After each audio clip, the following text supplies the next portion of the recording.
ہم اس کو me to کر سکتے ہیں اس آئٹم کو، ایز لانگ ایز کہ ہم اس سے کافی اس پرائس پہ کمپیٹ کر پائیں یا اس سے کم پرائس پہ کمپیٹ کر پائیں.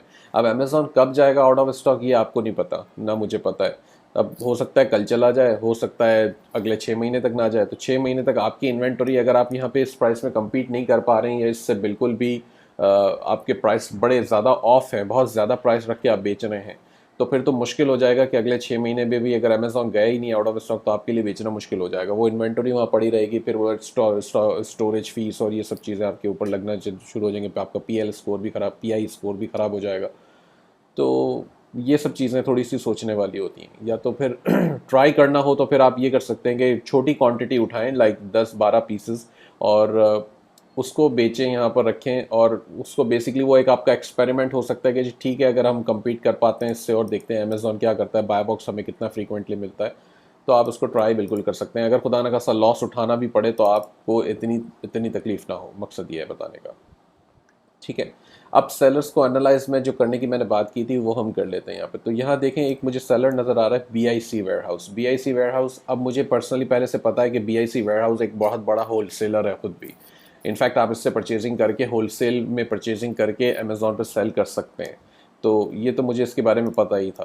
تو ایک اور چیز ہم جو پہلے دیکھتے ہیں یہاں پہ وہ ہوتی ہے اس کے ریٹنگس. تو اس کی ریٹنگ اس وقت ہے قریب 2 لاکھ کے نا. تو 2 لاکھ ریٹنگ ہونا بہت بڑی بات ہے، یعنی کہ بہت پرانا یا بہت ایکسپیرینس سیلر ہوگا یہ، اس لیے اس کے پاس اتنی زیادہ ریٹنگ ہے. اب ایون دو آپ کو جو ہے وہ یہاں پہ یہ ایف پی ایم کر رہا ہے، اس کا مطلب یہ نہیں ہے کہ یہ ڈراپ شپنگ کر رہا ہے، کیونکہ ہمیں پتہ چل رہا ہے کہ جی اس کی ریٹنگ بہت زیادہ ہے. اس کا مطلب یہ بہت پرانا سیلر ہے اور اچھی ریٹنگ آ رہی ہے، 99% آ رہی ہے. تو نارملی ڈراپ شپرز کی ایک تو اتنی زیادہ ریٹنگ نہیں ہوتی لاکھوں میں، اور دوسری بات کہ جی 99% بھی مینٹین کرنا مشکل ہوتا ہے. 100% تو تھوڑا سا زیادہ دور ہو جاتا ہے، 99% بھی مشکل ہو جاتا ہے، کیونکہ نیگیٹو فیڈ بیکس آ ہی جاتے ہیں. آپ کچھ بھی کر لیں وہ آ ہی جاتے ہیں. وہ اس کی وجہ سب سے بڑی یہ ہوتی ہے کہ جی اس کو ڈراپ شپر کا والمارٹ کا باکس چلا جائے گا یا سیمس کلب کا باکس چلا جائے گا تو وہ کسٹمر ویسے ہی پریشان ہو جاتا ہے تھوڑا سا. تو اینی ویز وہ دوسری بات ہو گئی پھر سے. تو اب دوسرا سیلر یہاں پر ہے گیٹزیز. یہ گیٹزیز بھی 2,02,000 ریٹنگز بتا رہا ہے. اس کا مطلب یہ بھی ایک ایکسپیرینس سیلر ہے، بہت پرانا سیلر ہے. 25,900 لے کر یہاں پر یہ ہوم شاپنگ کنسیج بیٹھا ہے. اس کے علاوہ کچھ جو ہے وہ نئے سیلرز بیٹھے ہیں اس کے اندر. ٹھیک ہے. اگر آپ نے یہ آئٹم می ٹو کرنی ہوتی تو میں یہ کہوں گا کہ سیف ہے اس وقت. کیوں؟ کیونکہ یہ 4 to 5 پیجز کے اوپر تقریباً 40 سے 44 ہم نے دیکھے تھے، 44 اس کے اوپر سیلر تھے. اور بڑے سیلر بھی بیٹھے ہیں، چھوٹے نئے سیلرز بھی بیٹھے ہیں، یعنی کہ ڈراپ شپرز بھی بیٹھے ہیں. جو 877 کے اندر یہ ڈراپ شپنگ کر رہا ہے، 40 ریٹنگ اس کی ہے، یہ وینڈی سیل، یہ 100 فار شیور اس کی دیکھیں 95% پازیٹیو ہے. میں نے کہا تھا نا وہ 99% تک بھی لانا بڑا مشکل ہو جاتا ہے ڈراپ شپنگ کے اندر. تو ان کی نارملی ریٹنگز خراب ہی ہو رہی ہوتی ہیں. یہ بھی ڈراپ شپر ہے، اس کی 93% ریٹنگ ہے اور 154 ٹوٹل ریٹنگز اس کو ملی ہے. تو ڈراپ شپر کے حالات کچھ ایسے ہی ہوتے ہیں. البتہ میرے نہیں ہے. اچھی بات یہ ہے کہ الحمدللہ کہ میں وہ جو مسئلے بائرس کے آتے ہیں میں تھوڑا سا پیسوں کا نقصان بھگت لیتا ہوں، تو مجھے ریٹنگز پھر بھی اچھی مل جاتی ہے. تو میری ریٹنگز ابھی بھی 100%، 99 یا 100% پہ ہے. تو اینی ویز اب ایک چیز ہم دیکھ لیتے ہیں کہ سمجھ لیتے ہیں کہ جی اگر کوئی چیز برانڈ کی وجہ سے اوائڈ کرنی چاہیے تو وہ کس سچویشن پہ ہوگی. تو پہلے تو یہ دیکھ لیا ہم نے کہ یہ کمانڈ اس کا برانڈ ہے. اور اب میں کیا کرتا ہوں کہ ایک چیز اس میں انالائز کرتا ہوں کہ یہ جیسے میں نے ذکر کیا تھا کہ یہ بڑے بڑے جو سیلرز ہیں یہ کتنے ہیں. کیا نمبر آف سیلرز بہت کم ہیں، 4-5 ہیں، 6-7 ہی ہیں، اور جو 4-5 یا 6-7 بیٹھے ہیں ان سب کی ریٹنگز ایسی ہی ہیں بڑی بڑی لاکھوں میں. تو پھر میرے حساب سے وہ آئٹم نو ہے. نو ہے کا مطلب نہیں کرنی ہے ہم نے. میں نہیں جاؤں گا اس آئٹم کو لے کر. اس کی وجہ یہ ہوگی کہ وہ بڑے بڑے سیلرز جو بیٹھے ہیں موسٹ لائکلی ان کے پاس پرمیشن ہے یا وہ آتھورائزڈ ہیں وہ آئٹم سیل کرنے کے، اس لیے وہ سیل کر رہے ہیں. اور دوسری بات، اگر آپ کوئی آئٹم یہ دیکھتے ہیں کہ جی اس میں تو 5-6 سیلرز بیٹھے ہیں صرف، تو یہ تو بڑی اچھی بات ہے، کمپٹیشن کم ہے، تو میں اس چیز کو پہلے زیادہ مطلب ڈیٹیل میں کیئرفل ہو کے دیکھوں گا. اس کی وجہ یہ ہوتی ہے کہ 5-6 سیلرز کے ساتھ کوئی آئٹم کا ملنا اب جو ہے وہ کوئی وہ قسمت نہیں ہے. وہ یہ ہوتا ہے کہ اس آئٹم کے ساتھ کوئی ریسٹرکشنز ہیں، کوئی ریزن ہے کہ دوسرے سیلر اس کے اوپر نہیں آ رہے ہیں. دیکھیں آپ سے اور مجھ سے زیادہ بہت زیادہ ایکسپیرینس ہولڈر سیلرز بیٹھے ہوئے ہیں اور ان سب نے وہ آئٹم دیکھی ہوگی ڈیفینیٹلی، کیونکہ اتنے سارے ٹولز اور سافٹ ویئر موجود ہیں. تو وہ سب دیکھ کے بیٹھے ہیں. لیکن اس کے بعد بھی وہ نہیں لسٹ کر رہے اس آئٹم کے اوپر، تو اس کا ریزن ہے نا، کوئی نہ کوئی وجہ ہوگی. تو وہ یہ دیکھتے ہیں کہ جی اور بھی کوئی نہیں بیٹھا تو بس ٹھیک ہے. میں اس لیے اوائڈ کر دیتا ہوں کہ جی ان کے پاس کوئی نہ کوئی پرمیشن رائٹنگ ان میں یا آتھرائزیشن لیٹر یا کچھ نہ کچھ ایسا ہوگا جہاں سے یا وہ ڈائریکٹ برانڈ سے پرچیز کریں یا ڈائریکٹ کسی بڑے ڈسٹریبیوٹر سے پرچیز کر رہے ہیں، تو ان کے پاس وہ پرمیشنز ہیں کہ وہ سیل کر سکیں امیزون پہ.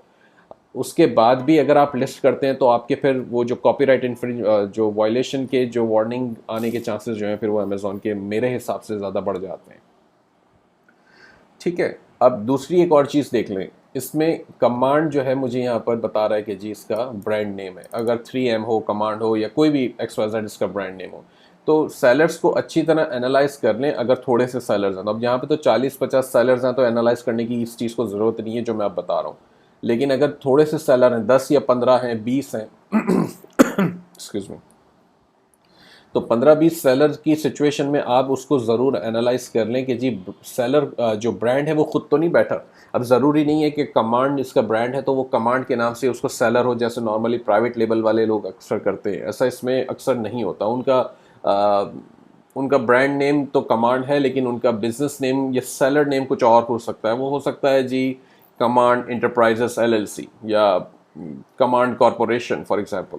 اچھا، دوسری چیز ہم یہ بھی کرتے ہیں کہ ہم اس سیلر کو فار ایگزامپل آپ نے دیکھ لیتے ہیں. اگر فار ایگزامپل آپ کو کسی سیلر پہ شک ہو رہا ہے کہ جی یہ برانڈ خود ہو سکتا ہے کہ جی اس کا نام کمانڈ اس میں بھی آ رہا ہے اس میں بھی آ رہا ہے، تو ہو سکتا ہے کہ یہ خود برانڈ نیم ہی ہو جو یہاں پہ سیل کر رہا ہے. تو پھر ہم کیا کرتے ہیں کہ آپ اس برانڈ نیم کو اوپن کریں، سیلر کے نام کو اوپن کریں نئے ٹیب کے اندر. اچھا یہ تو اوپن ہی نہیں ہو رہا، ہم اس کو دیکھ لیتے ہیں.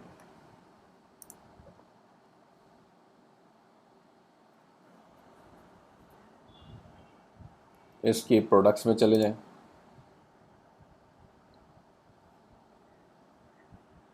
ٹھیک ہے. اب اس میں تو خیر مجھے 1000 پروڈکٹس بتا رہا ہے کیونکہ ہم نے پہلے ہی پتا تھا کہ یہ ڈراپ شپر ہے، تو اس لیے 1000 پروڈکٹس اس میں آ رہی ہیں. لیکن کانسیپٹ سمجھانے کا مطلب یہ ہے کہ اب یہ دیکھیں کہ اگر فار ایگزامپل آپ کو شک ہو رہا ہے کہ یہ سیلر جو ہے وہ کمانڈ والوں کا برانڈ کا اپنا سیلر ہے، کوئی بھی وجہ سے آپ کو شک ہو رہا ہے.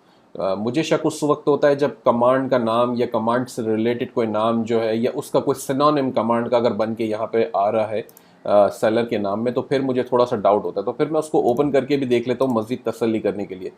اب یہاں پہ اس کی جتنی اب ایسے جو سیلر ہوں گے نا، جو برانڈ ہوگا اس کے پاس 1000 یا 2000 یا 5000 آئٹمس نہیں لسٹ ہو رہی ہوں گی. ان کے پاس لائک مخصوص ریلیٹڈ لمیٹڈ آئٹمس ہوں گی، شاید 200 300 500 کے اندر تو ریلیٹڈ آئٹمس ہوں گی. تو آپ کو یہاں نظر آ جائے گا کہ جی اتنے ریزلٹس ہیں، فار ایگزامپل 300 ریزلٹس ہیں. تو پھر آپ نے تھوڑا سا کوئکلی اسکین کر لینا ہے ہوم پیج کے اوپر.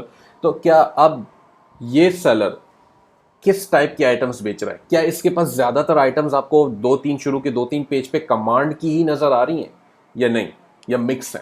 اب اس وقت آپ کے سامنے دیکھیں مکس ہے. یہ ٹائڈ کا جو ہے ڈٹرجنٹ بھی بیچ رہا ہے، یہ ڈائپرز بھی بیچ رہا ہے پیمپرز کے، اور یہ وائپس بھی بیچ رہا ہے. یہ سب کچھ جنرل آئٹم بیچ رہا ہے، جنرل اسٹور ہے. کیوں؟ کیونکہ یہ ڈراپ شپر ہے.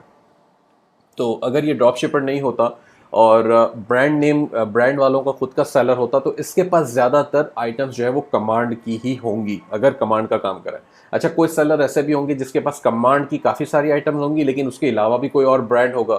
آپ کہیں گے جی اس کے پاس جو ہے وہ فار ایگزامپل اس کے پاس یہ ٹائٹ کا برانڈ بھی بہت سارا پڑا ہوا ہے، ہر چیز ٹائٹ سے ریلیٹڈ بھی پڑی ہوئی ہے اس کے پاس.